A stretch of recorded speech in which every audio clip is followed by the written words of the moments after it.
할렐루야, 주님을 찬양합니다. 오늘 주시는 하나님 말씀 창세기 10장 1절로 14절 말씀입니다. 하나님을 대적하는 이라는 제목으로 함께 말씀을 나눕니다. 자, 오늘 이 10장에는 노아의 세 아들의 후손들, 그래서 여기 그 아들들의 족보라는 표현을 쓰고 있습니다. 뭐 계보일 수도 있고 또 역사일 수도 있습니다. 자, 지금 이렇게 인류가 퍼져 있는데 각 족속과 언어와 나라들이 이렇게 나눠져 있는 이 조상들이 바로 노아의 세 아들이 그 뿌리가 되고 있다라고 하는 것입니다. 자, 홍수에 그들이 아들들을 낳으니 이렇게 하나님께서 번성의 복을 주셨죠. 자녀를 낳고 또 그 자녀들이 계속해서 번성할 수 있는 복을 주셨습니다. 자, 세 아들 중에서 먼저 야벳이라는 그 아들의 아들들에 대한 말씀을 하고 있습니다. 여기 이제 아들들의 이름이 지명이 되는 그런 이제 의미인데, 이 지역이 현재 정확하게 어디다라고 이야기하고 있는 데도 있지만 불분명한 그런 이제 이름이고 또 지명일 수도 있습니다. 자, 야벳의 아들은 고멜, 마곡, 마대, 야완, 두발, 메색, 디라스. 자, 이렇게 여러 아들들을 낳는데 이 아들들이 이제 앞으로 이 후손들이 이제 점점 많아지면 이제 나라를 이루고 또 이제 언어와 방언과 이런 나누임들이 있게 된다는 겁니다. 자, 우리가 하나씩 지금 다 살펴볼 수는 없으니까 좀 크게 보고 이야기를 하겠습니다.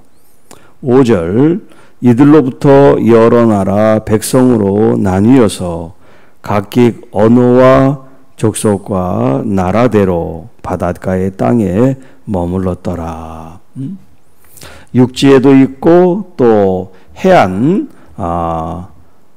도시를 형성한 그런 이제 자녀들도 있어서 나라를 이루게 되었다는 겁니다.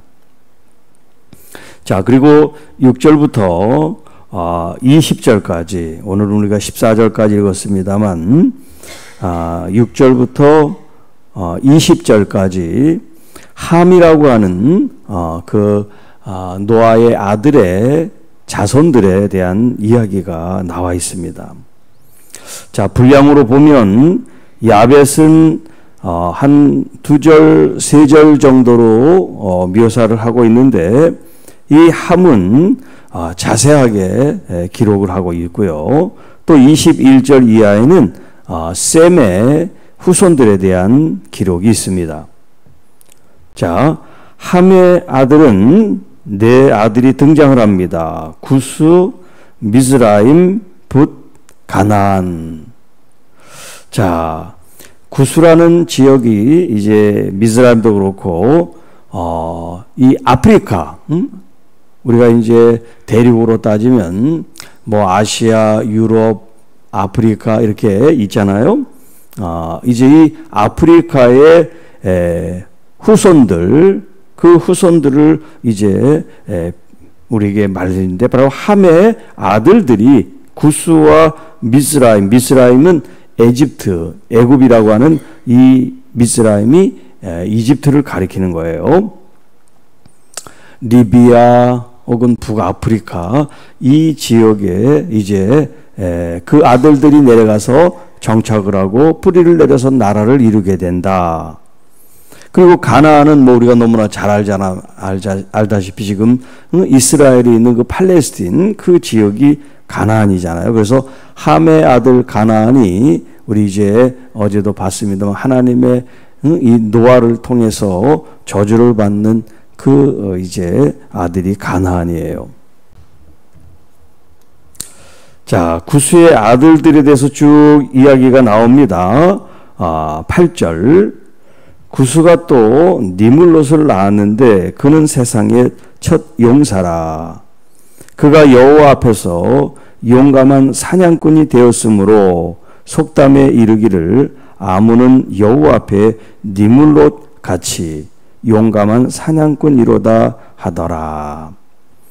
그의 나라는 시날 땅의 바벨과 이렇게 나옵니다. 그리고 11절에는 그가 그 땅에서 아수르로 니느웨 이렇게 여러 큰 성을 건축했다 하는 기록이 나오죠.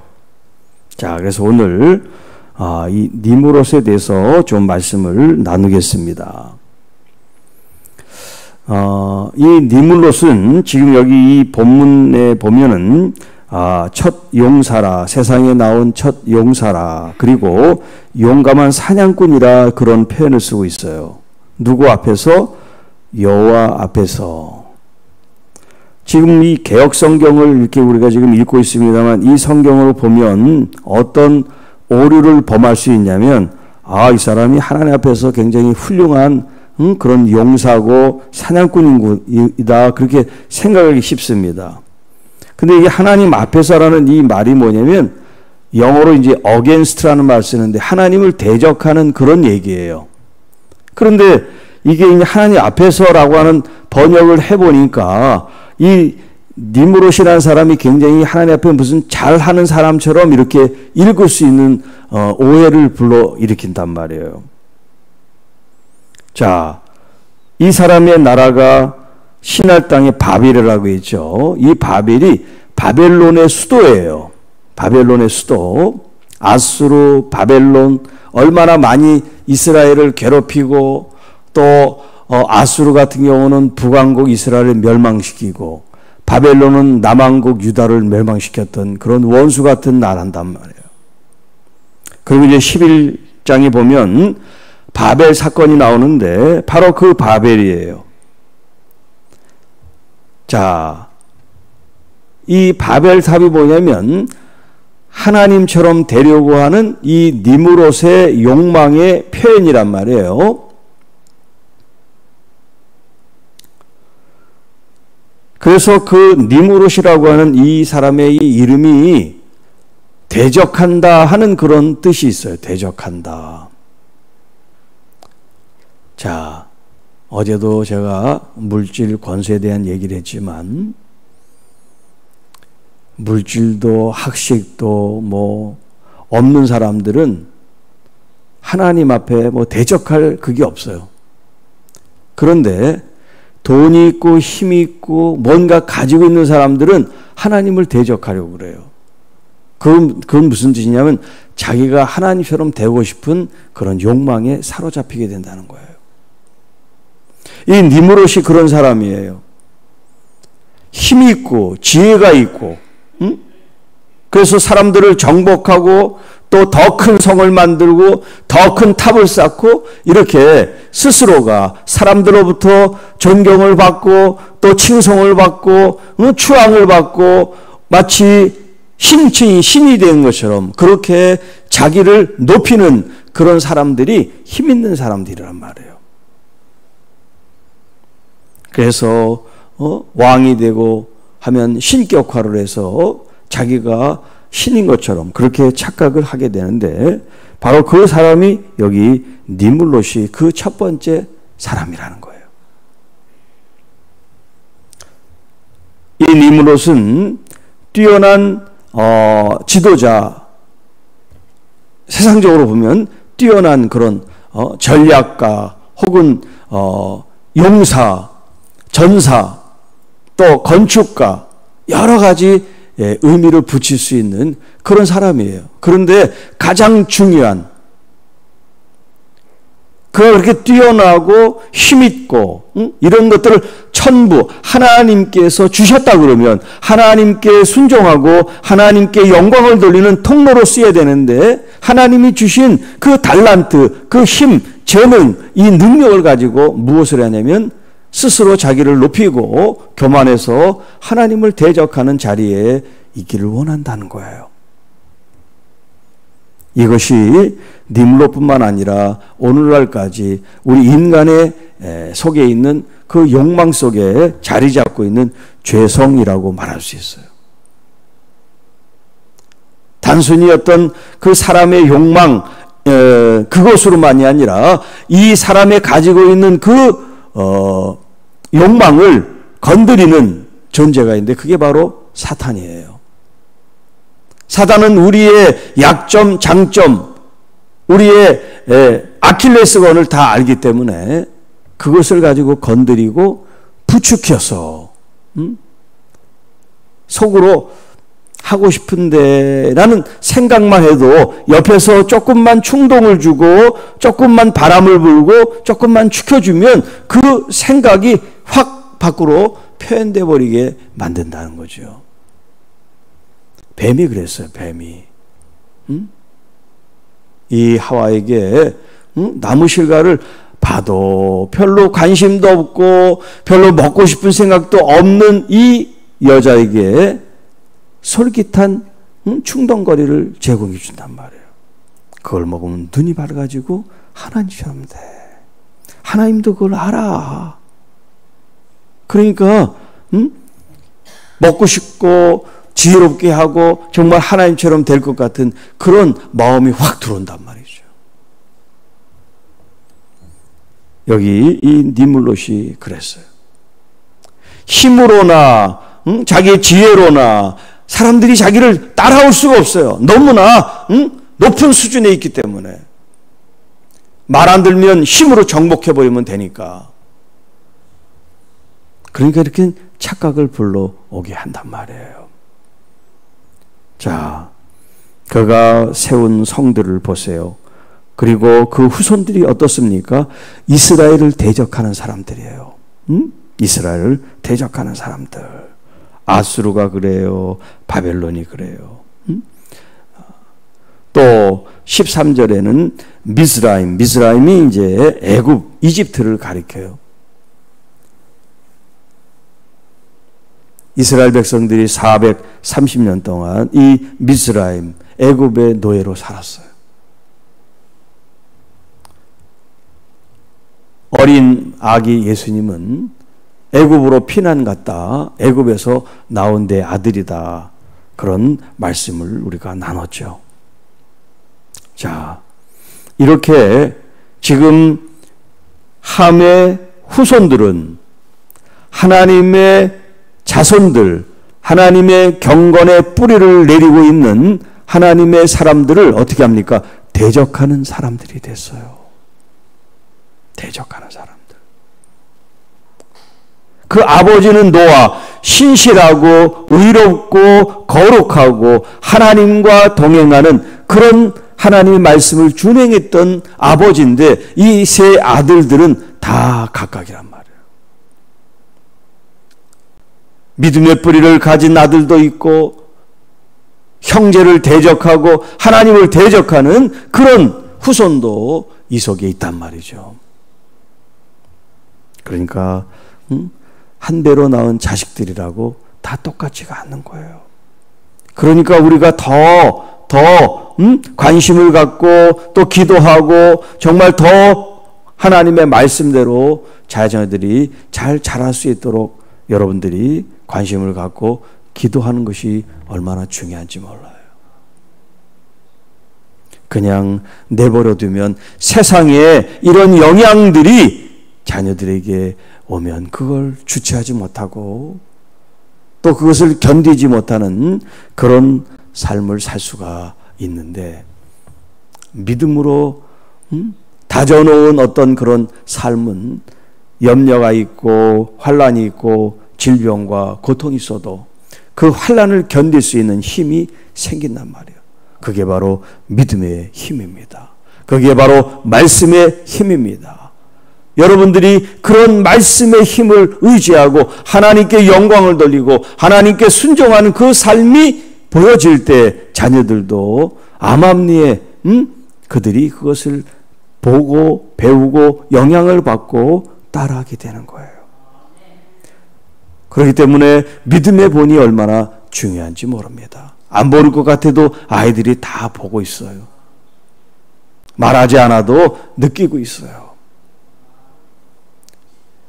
그렇기 때문에 이 교회 분위기, 당회원들의 분위기, 성도들의 분위기가 참 말씀과 기도로 경건한 분위기를 가지고 있는지, 아니면 세상 사람들이 모이면 조잘거리고 그냥 아무 말이나 막 하는 그런 분위기인지, 그 교회에 내려오는 어떤 그런 내력 분위기가 있어요.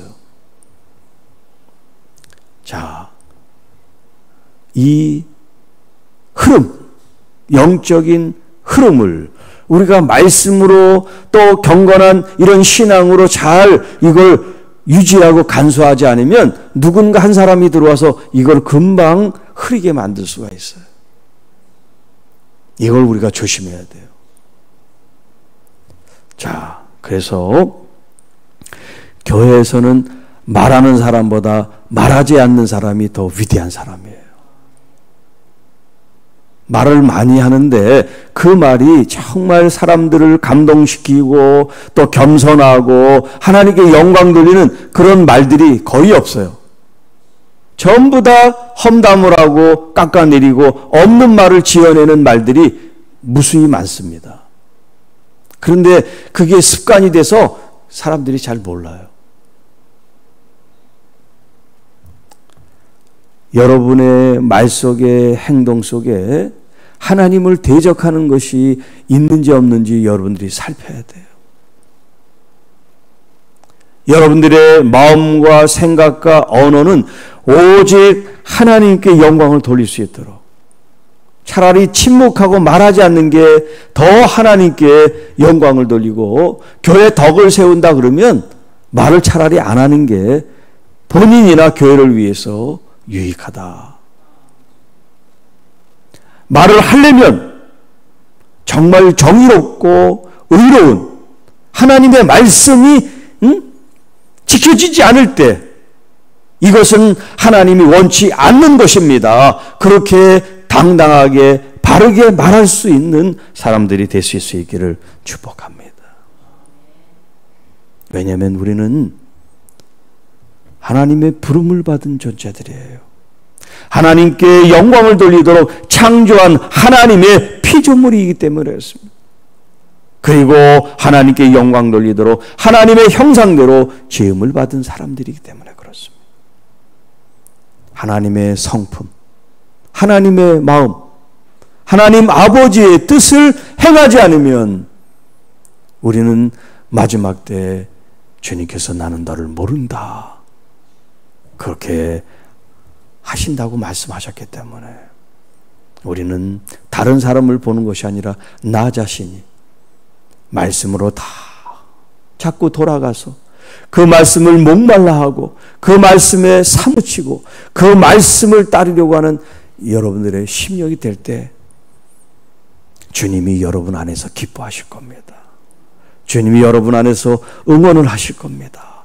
야, 내가 핏값으로 산 내 아들이, 내 제자가, 나의 교회가, 나의 성도들이 나를 위해서 이렇게 헌신하고 순종하고 살아가고 있구나. 그런 감동과 은혜를 주님께 드릴 수 있는 믿음의 성도 여러분들이 되시기를 주님의 이름으로 축복합니다.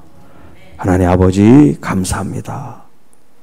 주님의 말씀 가운데 또 주님께서 이끄시는 뜻 가운데 오늘도 내일도 기쁨과 감사로 우리가 부르심 받은 이 길을 잘 걸어갈 수 있도록 성령님께서 역사해 주시고 또 날마다 그 깊은 교제와 교통을 통해서 주님의 인도하심을 받는 하나님의 귀한 자녀들 백성들이 되게 하옵소서. 혹여 하나님을 대적하거나 내가 높아지려고 하는 그런 마음을 갖지 않도록, 다른 사람을 낮추게 보고 그래서 없는 말도 하고 그래서 끌어내리려고 하는 이런 나쁜 생각이 아니라 오히려 다른 사람들을 칭찬하고 격려하고 높여주고 사랑해 줄 수 있는 주님의 마음, 주님의 성품을 품은 하나님의 형상을 닮은 하나님의 교회와 성도들이 되게 하옵소서. 우리 주 예수님의 이름으로 기도하옵나이다. 아멘.